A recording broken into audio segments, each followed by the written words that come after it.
రాష్ట్రంలో ఏదైతే ఎన్నికల కమిషన్ పక్షపాత ధోరణితో వ్యవహరించిందని చెప్పి మనం అనుకుంటున్నామో అంతకన్నా మించి జిల్లాలో ఉన్నటువంటి అధికార యంత్రాంగం కూడా వ్యవహరించడం జరిగింది.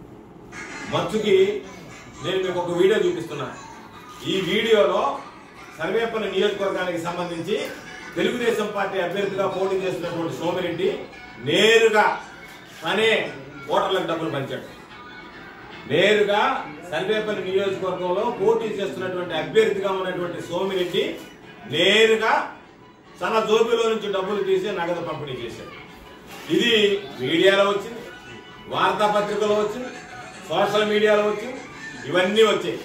దీనికి సంబంధించి జిల్లా ఎన్నికల అధికారి ఇచ్చినటువంటి రిపోర్ట్ ఏంటి అంటే ఆయన మానవతా దృక్పథంతో డబ్బులు పంపిణీ చేశాడు అని చూపించారు.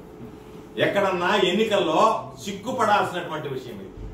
ఎన్నికల్లో ఒక అభ్యర్థి వెళ్లి డబ్బులు పంపిణీ చేస్తే నేరుగా మానవతా దృక్పథంతో పంపిణీ చేయొచ్చు అని చెప్పి ఎన్నికల కమిషన్ లో ఎక్కడైనా అటువంటి ప్రొవిజన్ ఉందా?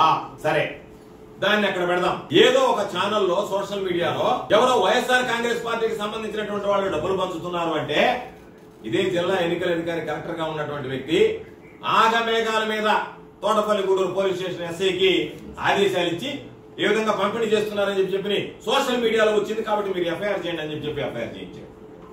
ఎంత పక్షపాత వైఖరి అంటే ఒక వ్యక్తి పంపిణీ చేశాడని ఫిర్యాదు చేస్తే అది మానవతా దృక్పథం. ఎన్నడూ లేనటువంటిది మన జిల్లాలో నేను వినలే. నేరుగా ఎవరన్నా పంపిణీ చేశారని చెప్పి సోషల్ మీడియాలో వస్తే దాని మీద ఆగమేఘాల మీద ఈరోజు తోటపల్లి గూడూరు పోలీస్ స్టేషన్ లో వైఎస్ఆర్ కాంగ్రెస్ పార్టీకి సంబంధించినటువంటి వ్యక్తుల మీద పేరుతో సహా పార్టీతో సహా కేసు నమోదు చేయండి అని చెప్పి ఆదేశాలు ఇవ్వడం జరిగింది.